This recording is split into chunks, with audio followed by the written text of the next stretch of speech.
नमस्कार साथियों, कैसे हैं आप सब। उम्मीद करते हैं आप सब बहुत ही अच्छे होंगे। तो आज जो मेरी थोड़ी तबीयत है वो कल से बेहतर है। तो मैंने फिर से आज आपके लिए क्लासेस लेके आया हूँ और मैंने जैसा कि कहा था कि क्लासेस जो हैं डेली ही आएगी। अगर कुछ इस तरह की विशेष समस्याएं रहीं जिसके कारण मैं क्लास नहीं ले पाया तभी क्लास नहीं आएगी, परंतु क्लास जो है आपकी रेगुलर आती रहेगी।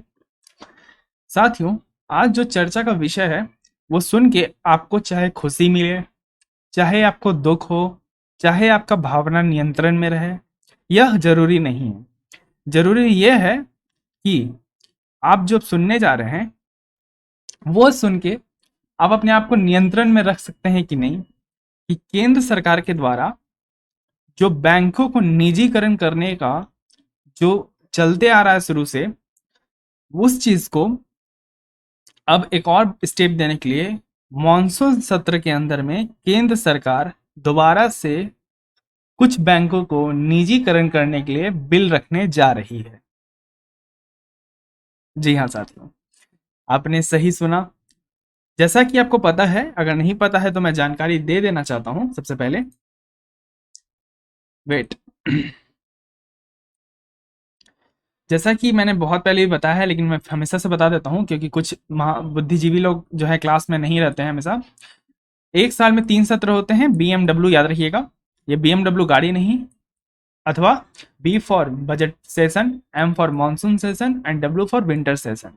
यानी साल में 3 सेशन होते हैं। जब 3 बार सेशन का मतलब होता है जब एक पार्लियामेंट में आके जो एमएलए हैं, एमपी हैं, वो आके एक जगह बैठते हैं और किसी भी प्रस्ताव पे बात होती है। तो ये जो 3 सत्र होते हैं साथियों, इन 3 सत्रों में एक तो आपका बजट सत्र हो गया जिसमें पूरा फाइनेंशियल बात होती है कि एक साल में कितना खर्चा होने वाला है, कितना हमारे ऊपर कर्ज है, क्या है, सारी चीज़ें फाइनेंस से रिलेटेड बात होती हैं। फिर मानसून सत्र के अंदर में जो तमाम तरह की बाढ़ आए रहती हैं, फ्लड आए रहती है जगह जगह पे, उनसे निपटने के लिए कितना का खर्चा लगेगा, इन सब चीज़ों के ऊपर में बात होती है। और विंटर सत्र उसी उसी प्रकार विंटर सत्र भी होती है। ये पहाड़ जो आपका विंटर के कारण बहुत सारे लैंडस्लाइड होते हैं या बहुत तरह की तमाम प्रॉब्लम्स होती हैं, चाहे वो फसल से प्रॉब्लम हो या फिर मानसून सेशन में भी फसल से रिगार्डिंग प्रॉब्लम हो, उन सारे टॉपिक्स के ऊपर में इस सत्र के ऊपर में बात होती है। तो उसी प्रकार जो मानसून सत्र आने वाला है उसी में केंद्र सरकार के द्वारा कुछ बैंकों को निजीकरण करने के लिए बिल रखा जा रहा है दोबारा से। तो क्या है चर्चा, न्यूज में क्या है नहीं है, सब कुछ बता दूंगा। पर उससे पहले मैं चाहता हूं वीडियो को लाइक कर दीजिए, चैनल को एक बार फिर से सब्सक्राइब कर दीजिए और शेयर कर दीजिए अपने सारे दोस्तों के साथ। फिर चाहे वो तैयारी कर रहे हो UPSC, state PCS, SSC, banking, railway इत्यादि किसी भी एग्जाम की, जहां पे करंट अफेयर वगैरह आता है तो उनका स्वागत है। तो साथियों, ये जो हम लोग पढ़ रहे हैं ये हम लोग क्यों पढ़ रहे हैं, क्योंकि ये जीएस पेपर 3 से इंपॉर्टेंट रहेगा, यानी Indian economy and related issues से। तो बिजनेस स्टैंडर्ड के अंदर में भी आया हुआ था साथियों कि सेंट्रल के द्वारा कुछ पीएसयू जो है आपका, जिसको पब्लिक सेक्टर्स बैंक्स बोलते हैं, उनको प्राइवेटाइजेशन करने की बात चल रही है। अब प्राइवेटाइजेशन का मतलब क्या होता है साथियों, ये जानना आपके लिए बहुत ज्यादा इंपॉर्टेंट है। तो प्राइवेटाइजेशन का मतलब होता है निजीकरण, इसका हिंदी तो होता है निजीकरण, परंतु जब हम किसी भी सेक्टर के अंदर में प्राइवेट प्लेयर्स को अलाउ करते हैं आने के लिए, तब ये भी एक तरह का प्राइवेटाइजेशन होता है। जैसे डिफेंस का केस ले लीजिए। पहले डिफेंस के अंदर में क्या होता था साथियों, सिर्फ सरकार थी, लेकिन अब क्या है, जैसे आपका स्पेस हो गया, डिफेंस हो गया, अब उसमें क्या है, जो निजी लोग भी हैं यानी जो प्राइवेट लोग भी हैं वो भी आके इसमें पार्टिसिपेशन दे सकते हैं और एक तरह का बिजनेस कर सकते हैं। वहीं पे अगर किसी भी प्रकार का कोई संस्था, यानी कोई निजी संस्था या कोई सरकारी संस्था अगर सरकार के हाथ में जाए तो उसे हम नेशनलाइजेशन कहते हैं, और जब वो सरकार से हटके किसी निजी आदमी के हाथ में जाए तब हम उसे प्राइवेटाइजेशन कहते हैं। जब भी हम प्राइवेटाइजेशन करते हैं साथियों, तो यहाँ पे कंपनी एक्ट लगता है, जो कंपनी एक्ट 2000, एक मिनट माफ कीजिएगा।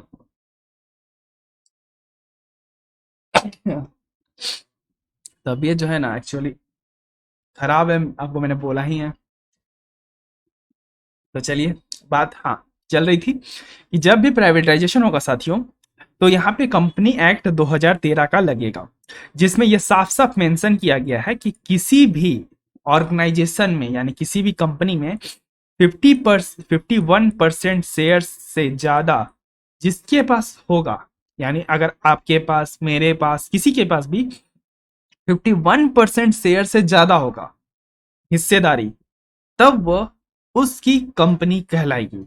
यानी कोई एक्स पर्सन है, ओके, उसने क्या किया, इस बैंक के अंदर में 51% से ज्यादा के शेयर खरीद लिए, तो इससे क्या हो गया, इससे ये बैंक एक तरह से प्राइवेटाइज हो गया, यानी ये निजी हाथों में चला गया।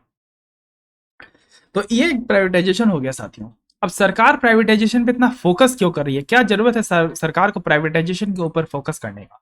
सबसे पहली बात, सरकार इन सब चीजों से मिनिमाइज करना चाहती है अपना गवर्नेंस। क्यों करना चाहती है? क्योंकि सरकार यह सोचती है कि सरकार का काम है पॉलिसी बनाना, इकोनॉमी रेगुलेट करना, ना कि पैसा कमाना। तो इस चीज को सोचते हुए सरकार ये कहती है कि हम क्यों ना इन चीजों को प्राइवेटाइजेशन कर दें। और ये सब प्राइवेटाइजेशन में जो सबसे बड़ा हिस्सेदारी निकालेगा वो निकालेगा एसेट रिकंस्ट्रक्शन कंपनी। जी हाँ साथियों, जो एसेट रिकंस्ट्रक्शन कंपनी है उनके द्वारा ही इन बैंक्स को नीलाम किया जाएगा। जो बोली लगेगी ये वही कंपनी, यही लोग जो है बोली लगवाएंगे। दूसरी बात प्रॉफिटेबिलिटी, दूसरी बात प्रॉफिट। एक तो सरकार को जो बैंक्स हैं उनसे प्रॉफिट जो है काफी कम हो रहा है, इस ये भी एक बड़ा कारण निकल के आता है निजीकरण का। दूसरी बात, बहुत तरह के एनपीए हो रहे हैं, पैसा ले रहा है लोग, भाग लेता है, इसके कारण से बहुत तमाम तरह के एनपीए क्रिएट हो रहे हैं, जिससे भी सरकार देख रही है कि ये स्ट्रेस्ड एसेट बन रहा है। और इस स्ट्रेस्ड एसेट को देखते हुए सरकार भी ये चाहती है कि हटाओ यार, निजीकरण करो। और आपको बताना है जो बैड लोन्स हो रहे हैं, बैड लोन्स मैंने बताया है कि बहुत पहले भी चर्चा की रखी है, लेकिन कहा ना कि कुछ महारथी लोग हैं जो क्लास में लगातार नहीं आते हैं।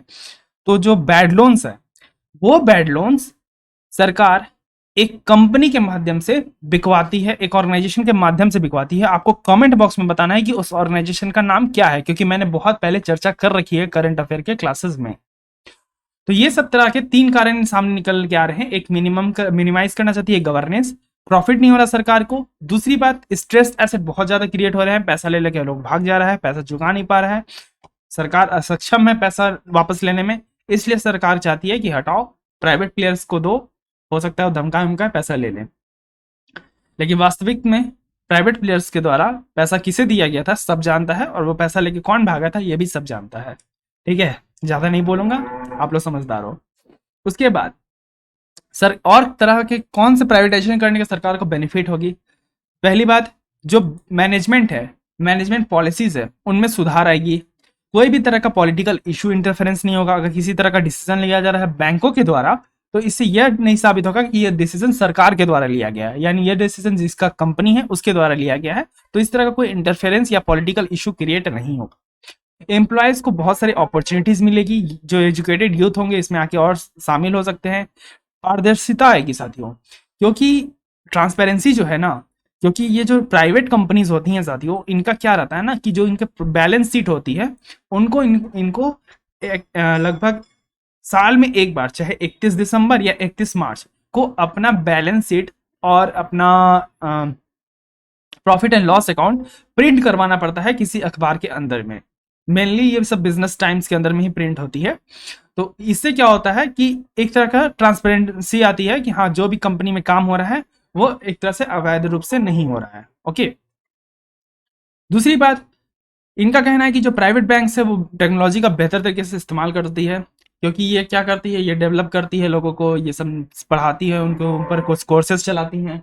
इन तरह के तमाम चीजों से साथियों क्या होता है, डेवलपमेंट होता है लोगों का, और वो बेहतर तरीके से टेक्नोलॉजी का इस्तेमाल कर पाते हैं। एफडीआई लेके आती है, तमाम तरह के अच्छे से पॉलिसीज बनाती है, जिससे क्या आती है, एफडीआई अट्रैक्शन में आती है। अब सरकार लगातार जो है पब्लिक सेक्टर अंडरटेकिंग्स को कौन कौन से कदम उठाए गए हैं सरकार के द्वारा? तो पहला कदम यह है साथियों कि यूनियन बजट 2021-22 के अंदर में यह प्रस्ताव सरकार के द्वारा रख दिया गया था कि हम स्ट्रेटेजिक डिसइन्वेस्टमेंट के द्वारा तरफ बढ़ रहे हैं। स्ट्रेटेजिक डिसइन्वेस्टमेंट का मतलब क्या होता है मैं बता देता हूं। जब कोई भी डिसइन्वेस्टमेंट किया जाता है एकाएक नहीं, जैसे मान के चलिए अगर हमको अपनी हिस्सेदारी कम करनी है किसी बैंक में, तो मैं आज 5% अपनी हिस्सेदारी कम किया, मैंने कल 15% हिस्सेदारी कर दिया, परसों 20% हिस्सेदारी कम की, ऐसे करके मैंने हिस्सेदारी को धीरे धीरे किया, whether it is 1 month, 2 month, 6 month, 1 year. तो यहाँ हिस्सेदारी हम कम कर रहे हैं, लेकिन एकाएक नहीं, धीरे धीरे कम कर रहे हैं। तो इस तरह के डिसइन्वेस्टमेंट को हम लोग स्ट्रेटेजिक डिसइन्वेस्टमेंट बोलते हैं। दूसरी बात, जो हमारा नीति आयोग है, जो थिंक टैंक है, उसके द्वारा भी ये प्रस्ताव रखा गया था कि 2 बैंक और एक इंश्योरेंस कंपनी को क्या कीजिए, आप लोग डिसइन्वेस्ट कीजिए, इनसे पैसा निकालिए, जिसमें से LIC तो जा चुका है। दूसरी बात, 2 बैंक कौन से हैं आपको कमेंट बॉक्स में बताना है। तो बैंकिंग लॉ 2021 के अंदर में एक अमेंडमेंट किया गया। अमेंडमेंट ये किया गया था कि निर्मला सीतारमन जी के द्वारा ये कहा गया था यूनियन बजट 2021-22 के अंदर में कि हम 2 बैंकों को प्राइवेटाइज करेंगे। वो 2 बैंकों के नाम लिखिए साथियों, यहाँ पे लिखा हुआ भी है। एक है सेंट्रल बैंक ऑफ इंडिया और इंडियन ओवरसीज बैंक। इन 2 बैंकों को हम प्राइवेटाइज करेंगे। इसमें सरकार करना चाहती है जो 51% से अपनी 26% पे हिस्सेदारी को ले जाना चाहती है।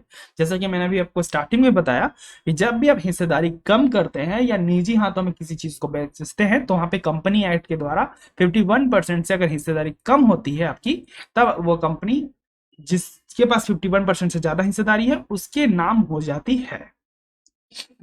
ओके, तो प्राइवेटाइजेशन क्या होता है बता दिया। प्राइवेटाइजेशन की कहानी साथियों ऐसा नहीं है कि आज की सरकार कर रही है, बहुत पहले से ये सब कहानी चलते आ रही है। क्योंकि क्या हुआ, जब इंदिरा गांधी की सरकार थी 1969 के अंदर में, तब इनके द्वारा 14 बैंक को क्या किया गया, नेशनलाइज किया गया। अब समझिए, ये जो 14 बैंक को नेशनलाइज किया गया साथियों, क्योंकि अंग्रेजों का दौर था, अंग्रेजों से हम लोग आजाद हुए थे, उन्हें लगता था कि उस समय ये थॉट प्रोसेस था कि अंग्रेज अगर रहेंगे तो भाई साहब उनकी जो तरीके थी एक्चुअली तो बिजनेस से ही उन्होंने पूरे इंडिया को ट्रैप किया। तो इन्हें लगता था कि प्राइवेट प्लेयर्स को मैं अब अलाउ ही नहीं करना चाहता, मैं किसी भी नहीं चाहता किसी भी कंपनी को प्राइवेट प्लेयर यहाँ पे काम करें, कोई भी प्राइवेट आए ही ना, सब चीज सरकार के हाथ में हो, हर एक चीज यानी पानी से लेकर तेल तक सब चीजें सरकार के हाथों में हो। इस चीज को देखते हुए जितने भी तरह के प्राइवेट बैंक्स भारत के अंदर में काम कर रहे थे, उनको एक नेशनलाइज कर दिया गया 1969 के अंदर में। जब तो एक तरह से मैंने प्राइवेटाइजेशन बैंक वो होते हैं जिनको मैनेज किसी बिजनेसमैन या किसी मैनेजमेंट के द्वारा किया जाता है। ओके एक बात आपको आश्चर्यचकित होगी साथियों आप जान के कि जो आपका स्टेट बैंक ऑफ इंडिया है वो भी पहले प्राइवेट बैंक हुआ करता था, लेकिन 1955 के अंदर में उसे वापस क्या कर दिया गया, उसे नेशनलाइज कर दिया गया, यानी वो सरकारी बैंक बन गई। अब पूरे तरीके से जो SBI आपका सरकारी बैंक है। तो साथियों यही सब पूरी कहानी रही। अब भारत के अंदर में जो प्राइवेट बैंक्स काम कर रहे हैं वो 15 प्राइवेट बैंक्स काम कर रहे हैं साथियों। और ये पूरे बैंकिंग की टाइमलाइन दिख रही है आपको।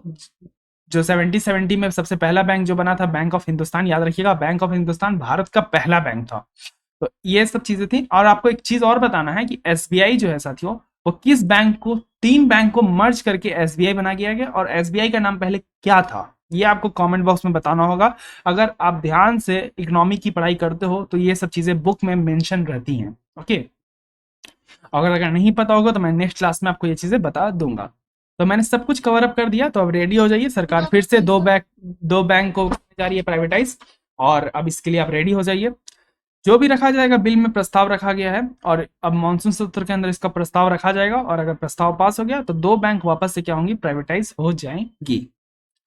तो आपको बताना साथियों, मैंने आपको जैसे कि फायदे बता दिए कि प्राइवेटाइज क्यों कर रही है गवर्नमेंट, क्योंकि साथियों यहाँ पे बहुत सारे बेनिफिट बता दिए कि FDI बढ़ाती है, बेटर टेक्नोलॉजी यूज करती है, ट्रांसपेरेंसी आती है। इन तमाम तरह की चर्चाएं मैंने कर दी। अब आपको जो काम करना है वो ये करना है कि प्राइवेटाइजेशन करने से चैलेंजेस क्या आते हैं। मैं एक पॉइंट बता के आपको ये चीज बताना चाहता हूँ कि जो काउंटर क्वेश्चन अभी मैं आपको एक साथ कर देता हूं ताकि आप अच्छे तरीके से लिख सको। क्योंकि जो पैसा है साथियों, जो सरकारी बैंक में है, जिन्होंने जमा किया है, जैसे आपने, हमने, किसी गरीब ने, किसी छोटे वर्ग ने जमा किया है, क्योंकि सरकारी बैंक है तो वो तो सबको अलाउ करती है। तो उन छोटे लोगों ने, जो ठेला वाला है, जो रेडी वाला है, उन सब बैंकों ने, मतलब सॉरी, उन सब पर्सन ने सरकार के पास पैसा जमा किया है। ओके, सरकारी बैंक में नहीं किया है, सरकार के पास किया है। उनका सोच ये है कि मैंने सरकार को पैसे दिए। वो भरोसा करते हैं भारत सरकार के ऊपर, वो भरोसा करते हैं ये भाग लेगा, वो भाग लेगा पैसा लेके, इसकी कंपनी भाग लेगी, फिशर की कंपनी भाग लेगी, लेकिन सरकार नहीं भागेगी, क्योंकि सरकार अपने वादे से मुंह करती नहीं है। अगर सरकार के द्वारा पैसा लिया गया है तो सरकार पैसा लौटाएगी, इसलिए उनका पैसा सुरक्षित है, उनका भविष्य सुरक्षित है, इसलिए वो सरकार के पास अपने पैसे को जमा करती है। तो साथियों, ये तरह के चैलेंजेस सामने आएंगे। जो एक सोशल सिक्योरिटी थी ना, वो एक चैलेंज आएगा। इस तरह के तमाम तरह के कोई भी चैलेंजेस या क्रिटिसिज्म आपको लिखने हैं 250 वर्ड के अंदर में। ये मेंस का क्वेश्चन है मेरे तरफ से।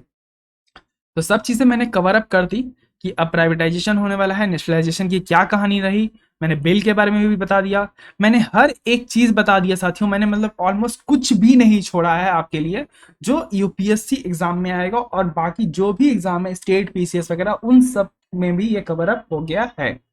बस आपको क्या करना है साथियों, आपको बस वीडियो को लाइक कर देना है, चैनल को सब्सक्राइब कर देना है, और एक प्यारा सा कमेंट कर देना है कमेंट बॉक्स के अंदर में। दूसरी बात, बहुत सारी स्पेशल क्लासेस चल रही हैं, आप जाके देख सकते हैं। तब तक के लिए अपना ध्यान रखें, मुझे दे आज्ञा। जय हिंद, जय भारत।